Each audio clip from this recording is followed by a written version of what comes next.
हैं। इनको ये नहीं पता है 1962 में क्या हुआ था। जो उस समय के सेना प्रमुख थे ना, के एस थिमैया जी जो उस समय के सेना प्रमुख थे, उन्हें अपना इस्तीफा देना पड़ गया था क्योंकि उनकी बात रक्षा मंत्री सुन नहीं रहे थे। तत्कालीन रक्षा मंत्री उनकी बात तत्कालीन रक्षा मंत्री सुन नहीं रहे थे, इसलिए इस्तीफा देना पड़ गया था। अगर ये घटना आज घट जाए, आज के वातावरण में घट जाए, तो ये हर चीज को सर पर उठा लेंगे। लेकिन मैं इनके समय की बात बता रहा हूं क्या हुआ। इस्तीफा दिया तो दिया, ठीक है, कोई दिक्कत नहीं। हमारी जो कुछ भूमि पिछले समय में चाइना को बंजर बताकर दे दी गई, वो भी हुई तो हुई, कोई दिक्कत नहीं। इनके लिए कोई दिक्कत नहीं, हमारे लिए 1 इंच भी बहुत महत्वपूर्ण है, लेकिन इनके लिए कोई दिक्कत नहीं। ये क्या करेंगे, ये आएगी, ये पूरी गैंग आएगी। और ये गैंग बताऊं मैं कब से सक्रिय है, आपको सभी शेयर करते रहें। जिस समय 1962 में ब्लड दिया जा रहा था ना सेना को, तब कुछ पार्टियां उसका विरोध कर रही थी। वो चाइना को सही बता रही थी। ऐसा नहीं है गद्दार आज ही हैं, उस समय भी गद्दार थे, क्योंकि उनकी विचारधारा कम्युनिस्ट विचारधारा थी। और चाइना जो है कम्युनिस्ट विचारधारा, कम्युनिस्ट आइडियोलॉजी का देश है, तो उसको बढ़ावा देने के लिए कि यहां भी कम्युनिस्ट आइडियोलॉजी प्रभावित हो जाए, यहां भी बढ़ जाए, इसलिए उन्होंने ये सब मामला तैयार किया। तब भी विरोध हुआ। आज मैं आप सबको वो फैक्ट पर बात कर रहा हूं ताकि सबको ज्यादा से ज्यादा पता चले और आप इसको आगे बढ़ाते रहें। कुछ लोग कर रहे हैं कि भाई वर्तमान सरकार ने प्रोजेक्ट चाइना को दे दिए।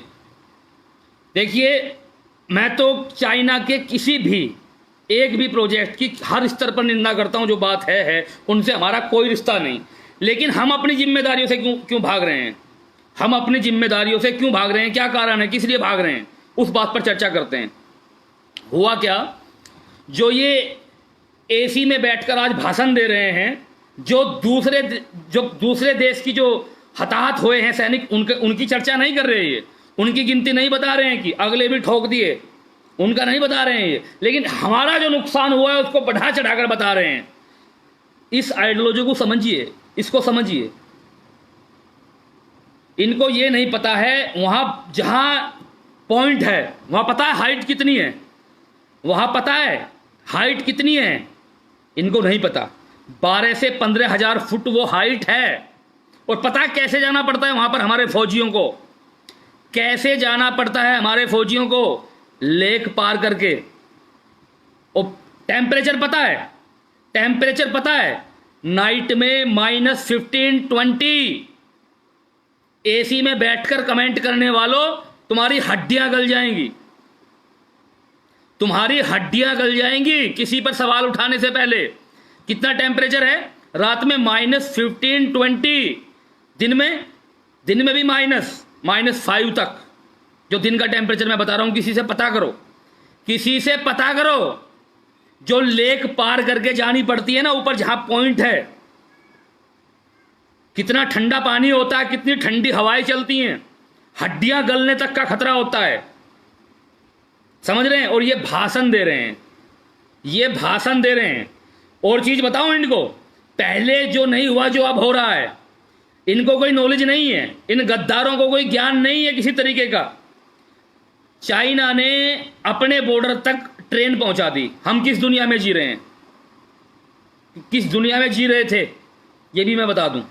चाइना ने अपने बॉर्डर तक ट्रेन पहुंचा दी। अब वर्तमान सरकार ने क्या किया, 67 रोड पास की। कितनी? गद्दारों सुनो ध्यान से, 67। उनमें से कितनी कंप्लीट हो गई बनकर? 22 बन चुकी है। अब गद्दारों ये भी सुनो, इसके बनने से क्या होगा जो अब तक नहीं हुआ था। अपनी आर्मी डिप्लॉय करनी पड़ती है। समझ में आ रहा है ना? पहले 2 दिन लगते थे भेजने के लिए, अब कितना टाइम लगेगा वहां तक खाना भेजने के लिए, आर्मी भेजने के लिए? 6-7 घंटे। इन चीजों को पता कर लेना, 15,000 फुट की हाइट है जहां हमारी सेना लेक पार करके जाती है -20 टेम्परेचर में। सवाल उठाने वालों, और वहां कोई ट्रांसपोर्ट का साधन नहीं था। 2-2 दिन में सेना पहुंचती थी और वहां चाइना ने पहुंचा दी। कैसे? उसने अपनी ट्रेन तक वहां पहुंचा दी। हमने 67 रोड बनाने का कार्य वहां कर रहे हैं, जिनमें से 22 कंप्लीट हो चुकी हैं, 22। उससे क्या होगा? बता रहा हूं ना बार बार, उससे क्या होगा? उससे यह होगा कि हमें बहुत कम टाइम लगेगा, बहुत कम टाइम लगेगा। जिनको जानकारी नहीं है, जो कुछ भी बोलते हैं। अगर भारत का प्रधानमंत्री यह आकर बोलता है कि आत्मनिर्भर बनो, तुम्हें क्या लगता है उससे इंटरनेशनल पॉलिटिक्स में हलचल नहीं होगी? उसको चाइना के राजनीतिक लोग नहीं सुनेंगे? क्या लगता है कि इंडिया के प्रधानमंत्री ने यह बयान दिया है कि सेल्फ डिपेंडेंट बनो? बोलो, वो कोई आम आदमी नहीं है। उसका मतलब एक हिंदुस्तान के प्रधानमंत्री को सामने आकर यह बोलना पड़ता है। वो आपको डायरेक्ट घर घर तो आकर नहीं बोल सकता। क्या बोलना पड़ता है कि आत्मनिर्भर बनो। उसका मतलब क्या है कि इनके प्रोडक्ट से, इन चीजों से दूर रहो। लेकिन फिर भी हम क्या करते हैं? फिर भी वो तो खाली बोलता है। उस चीज को चाइना समझता है कि उसने क्या बोला है। इंडिया के पीएम ने क्या बोला है? वो तो अपने लोगों को आत्मनिर्भर बनाने की बात कर रहा है। वो तो रोड बना रहा है। रोड बनने से सेना जल्दी पहुंच जाएगी। और एक चीज और बताऊं, अभी की सरकार ने जो पहले बजट, पता है तुम्हें गद्दारों कितना था? 1962 में कितना बजट था पता है? मात्र 300 करोड़। ये मैं किसी की बुराई नहीं कर रहा हूं, लेकिन मैं ये कह रहा हूं कि अब क्या फर्क आया है, किस तरीके का फर्क आया है। 30,000 रुपए का वहां पर हमारी सेना को ठंड से बचने के लिए गर्म सूट, ट्रैक सूट दिया जा रहा है पहनने के लिए। ये मैं नहीं बता रहा हूं, हमारे हजारों साथी हैं, हजारों साथी जो पेज पर जुड़े हैं, जो हमारी बात होती है, जो खुलकर अपनी बात रखते हैं, क्योंकि किसी बात पर चर्चा करना सभी का अधिकार है। 30,000 रुपए का सूट, क्योंकि वहां हड्डियां गल जाती हैं, हड्डियां।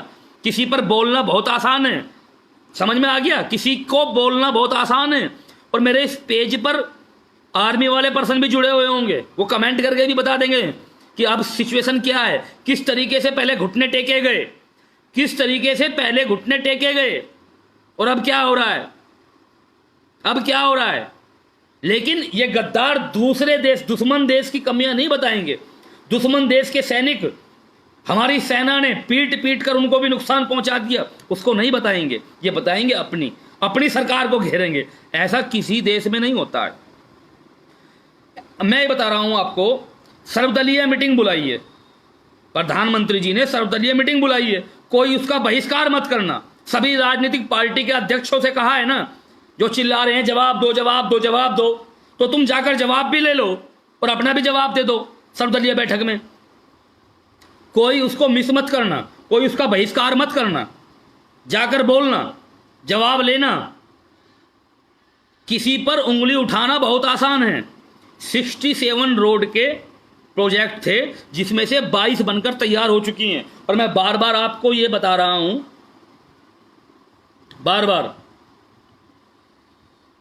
कि वहां पर 16,000 फुट की हाइट है, 16,000 फुट की। हमारी सेना लेक पार करके जाती है -20 डिग्री टेम्परेचर में। नरेश भाई कह रहे हैं बिल्कुल सही बोल रहे हो, मैं फौजी हूं। लो, मैं इनका कमेंट पिन कर देता हूं, ताकि गद्दार आ गए हैं, बहुत सारे फौजी आ गए हैं, सुन लेना इनको भी। अब इन फौजियों के कमेंट पढ़ लेना, अगर मैं गलत बोल रहा हूं सुन लेना। किसी के कुछ भी बोल दे। देखिए, सेना किस पर निर्भर होती है? जो राजनीतिक नेतृत्व होता है, जो पॉलिटिकल कमांड होती है, उस पर निर्णय होता है। कल घटना हुई, आज क्या खबर सुनी तुमने? आज सुना ना कि पूरी छूट है, जो चाहे कर सकते हैं। लेकिन ये बात कुछ लोगों को हजम नहीं होती है। कुछ लोग तो इंतजार करते हैं कि कब कोई अनहोनी घटे। उनको देश से प्यार नहीं है, उनको निशाना साधना है, उनको केवल पॉइंट आउट करना है किसी को, इसलिए वो तो बैठे रहते हैं, वो तो बैठे रहते हैं इंतजार में कब कोई घटना घटे, कब कोई न्यूज आए और कब हम भड़ास निकाल ले, पूछे अरे 56 इंच का सीना कहाँ है।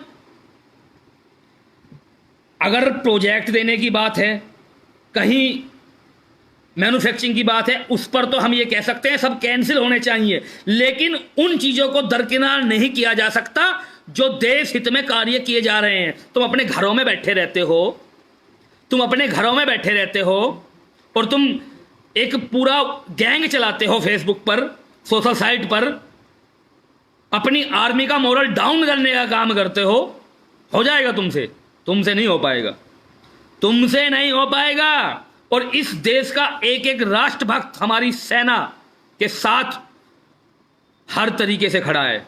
ये फेसबुक पर बोलने वाली बात नहीं है, जो राष्ट्रभक्त हैं उनके सीने में दीपक जल रहा है सेना के प्रति सम्मान का। तुम करते रहो ये ड्रामे, तुम ये ड्रामे करते रहो। अरे तत्कालीन सरकार में तो सेनाध्यक्ष को इस्तीफे देने पड़ गए थे। इतिहास पढ़ो, इतिहास पढ़ो, जब आकर बहस करो, हिस्ट्री का ज्ञान लो। हमारी कितनी भूमि दी गई थी जिसको बंजर बता दिया गया था, जिसको बंजर बता दिया गया था। और पार्लियामेंट में एक नेता ने तो यह कहा था कि अगर बंजर भूमि दी गई है तो मेरे सर पर भी बाल नहीं है, मैं गंजाऊं, इसको भी चाइना को दे दो। नॉलेज लो, नॉलेज, नॉलेज लो।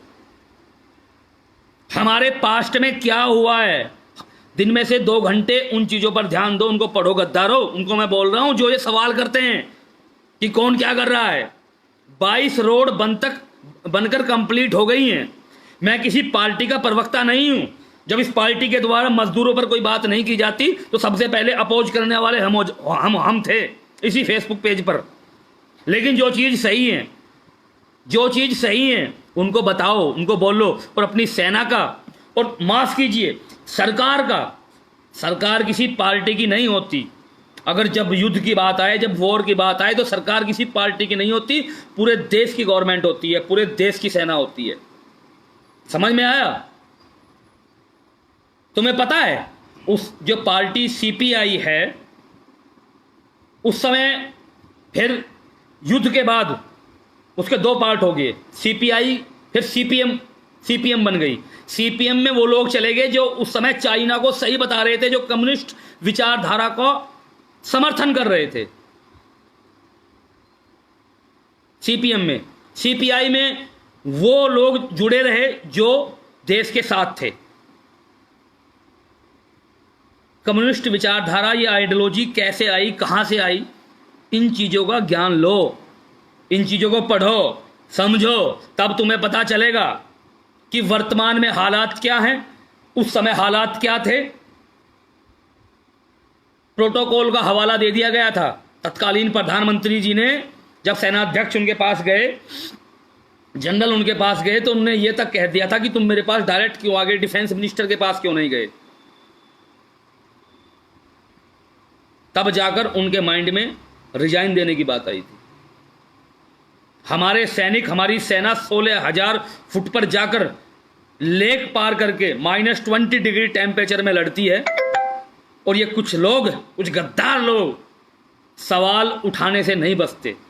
ये सरकार का नाम लेकर, सरकार को सामने करके सेना का मोरल डाउन करने का काम करते हैं। क्योंकि इनकी इतनी औकात तो नहीं है, इनकी सबकी इतनी औकात तो नहीं है कि सेना पर बोल सकें।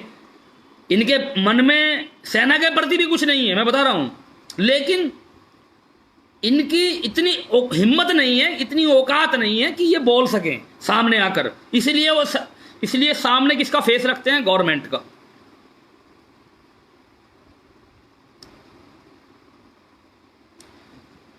तो मेरा सभी से यही कहना है, हम अपनी सेना के साथ हैं।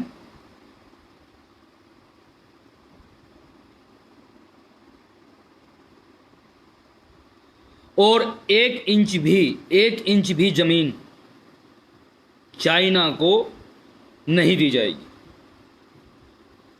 हमारी सेना का मनोबल बढ़ाते रहें, जो इस तरीके से इन परिस्थितियों में -20 डिग्री टेम्परेचर में वहां लड़ रही है। बस मुझे यही संदेश देना था। बहुत सारे फौजी आ गए हैं जो लगातार कमेंट कर रहे हैं, सबको मैं प्रणाम करता हूं। जय हिंद मेरी तरफ से।